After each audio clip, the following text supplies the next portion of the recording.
بسم اللہ الرحمن الرحیم۔ السلام علیکم ورحمۃ اللہ وبرکاتہ۔ عورت کی سب سے بڑی آرزو کیا ہوتی ہے؟ خواتین کی مثالی خصوصیات۔ ہر مسلمان لڑکی، ہر مسلمان عورت، ہر مسلمان بیوی کی یہ تمنا ہوتی ہے کہ وہ اللہ تعالیٰ کے نزدیک بہترین اور معزز خواتین میں شامل ہو جائے۔ اس کے گھر والے نیک ہوں، اس کا شوہر نیک ہو اور پاک باز ہو، اس سے ہونے والی اولاد نیک ہو جو اس کی آنکھوں کی ٹھنڈک کا ذریعہ بنے۔ ہر عورت، ہر بیوی کی یہ تمنا ہوتی ہے کہ اس کا ایک خوبصورت گھر ہو جس میں خوشیاں ہی خوشیاں ہوں۔ لیکن یہ تمنائیں، یہ آرزویں صرف سوچنے سے حاصل نہیں ہوتی۔ اسے یہ سب کچھ حاصل کرنے کے لیے بہت ساری محنت اور بہت ساری قربانیاں دینی ہوں گی۔ اپنے آپ کو مٹانا ہوگا تاکہ اللہ خوش ہو، اس کا شوہر خوش ہو، اس کا گھر اور فیملی خوش رہ سکے۔ اس تمناؤں کی تکمیل کا کیا طریقہ ہے؟ غور سے سنیے گا۔ ہمارے پیارے نبی کریم صلی اللہ علیہ وآلہ وسلم حقیقی سعادت مندی اور دائمی خوشی بختی تلاش کرنے والی ہر عورت کی رہنمائی فرماتے ہیں۔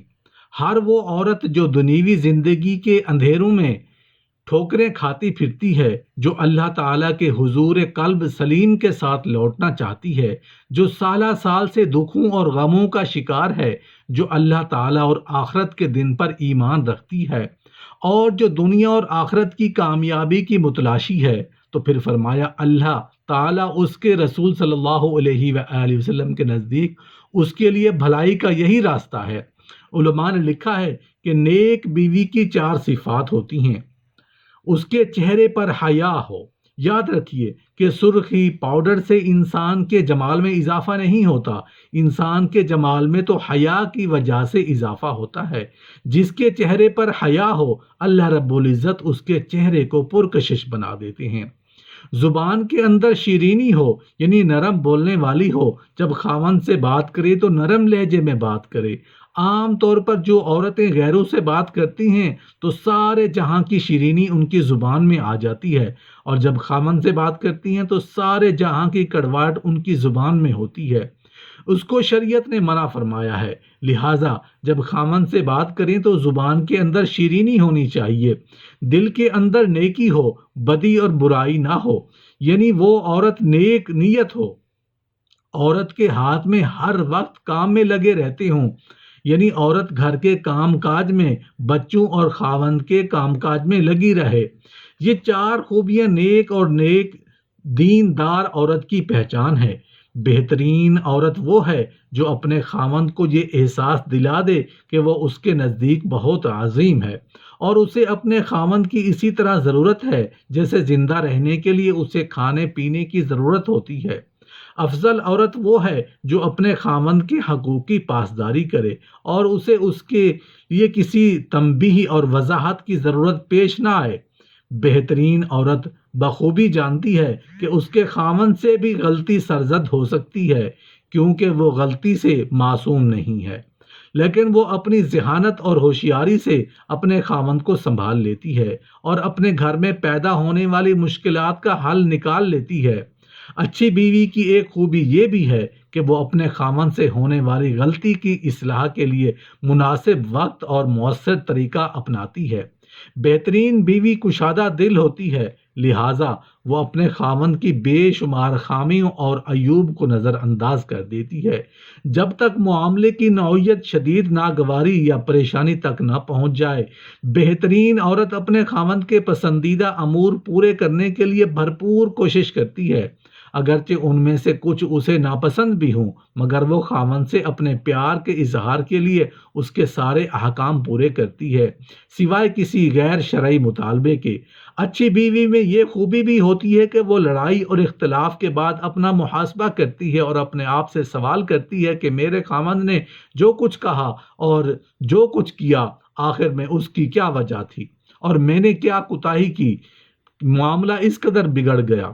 اسی طرح وہ کسی دوسرے کے بتانے سے پہلے اپنے عیوب اور غلطیوں کی کھوج لگانے کی کوشش کرتی ہے۔ اس خود احتسابی کے بعد وہ اپنے آپ سے سوال کرتی ہے، کیا اس وقت خاوند سے تکرار کرنے کی بجائے خاموش رہنا مناسب نہیں تھا؟ کیا اس سے ٹھنڈے لہجے میں بات کرنا زیادہ موزوں نہیں تھا؟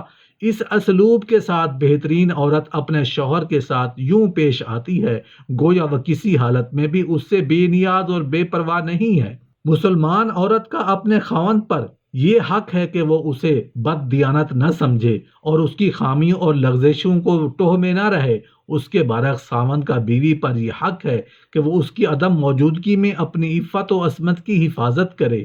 میری پیاری اسلامی بہنوں، اسلام آپ کو خاوند کی عدم موجودگی میں گھر سے نکلنے کی اجازت نہیں دیتا، اور جب تک آپ کا خاوند آپ کو گھر سے باہر قدم رکھنے کی اجازت نہ دے گھر سے ہرگز نہ نکلیں، کیونکہ بہترین عورت ہر وقت یہ خیال رکھتی ہے کہ جس قدر اپنی عزت و ناموس کی حفاظت کرے گی اسی قدر اسے اللہ تعالیٰ کی محبت حاصل ہوگی، اس کا خاوند اس کا ادب و احترام کرے گا، اس کی فضیلت کا متعارف ہوگا۔ عفت و عصمت کی حفاظت کا مطلب یہ بھی ہے کہ تم اپنے خاوند کی غیر موجودگی میں کسی بھی اجنبی کو اپنے گھر میں داخل ہونے کی اجازت نہ دو۔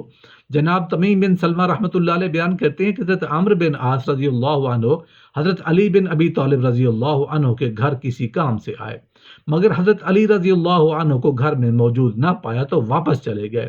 دوبارہ آئے تو حضرت علی رضی اللہ عنہ پھر بھی موجود نہ تھے، لہٰذا واپس تشریف لے گئے۔ اسی طرح انہوں نے 2 یا 3 چکر لگائے۔ جب حضرت علی رضی اللہ عنہ تشریف لائے تو انہوں نے کہا، جب تمہیں کام حضرت فاطمہ رضی اللہ عنہ سے تھا تو تم میرے گھر کیوں نہیں گئے؟ یعنی تم اپنی ضرورت کی چیز فاطمہ رضی اللہ عنہ سے طلب کر لیتے۔ اس پر حضرت عمرو بن عاص رضی اللہ عنہ نے فرمایا، ہمیں عورتوں کے پاس ان کے خاوندوں کی اجازت کے بغیر جانے سے منع کیا گیا ہے۔ یہ اس مبارک عہد کی بات ہے جب مرد حضرات غیر عورتوں کے پاس ان کے خاوند کی عدم موجودگی میں جانے سے حیا کرتے تھے۔ عہد حاضر میں جو حالات ہیں وہ سب کو معلوم ہے۔ آج اجنبی مرد دوسروں کے گھروں میں خاوندوں کی غیر موجودگی میں بڑی رغبت سے جاتے ہیں۔ اس طرز عمل کی وجہ یہ ہے کہ ان کے دلوں سے حیا اور اللہ تعالیٰ کا خوف ختم ہو گیا ہے۔ لہٰذا عورتوں کو چاہیے کہ آپ اسلام کی بہترین عورت بن جائیں اور خاوند کی عدم موجودگی میں اس کے حق کی اس طرح حفاظت کریں جس طرح اس کی موجودگی میں کرتی ہیں۔ اس کا مال غلط طریقے سے استعمال نہ کریں جس کا اس نے آپ کو امین بنایا ہے۔ اس امانت میں خیانت نہ کریں ورنہ آپ کو حسرت و ندامت کا سامنا کرنا پڑے گا۔ صحابہ کرام رضی اللہ عنہم، تابعین اور سلف صالحین کی نظر میں افضل عورت کے اوصاف۔ حضرت عمر رضی اللہ عنہ فرماتے ہیں کہ مثالی عورت کی خوبیاں یہ ہے کہ مسلمان ہو، عقل مند، شرم و حیا کی پیکر، سنجیدہ اور باوقار، نرم خو، زیادہ محبت کرنے والی، زیادہ بچے پیدا کرنے والی، مصائب و آفات میں خاوند کی مددگار اور خاوند کو مشکلات کے حوالے نہ کرنے والی ہو۔ لیکن ایسی عورتیں بہت کم ہیں۔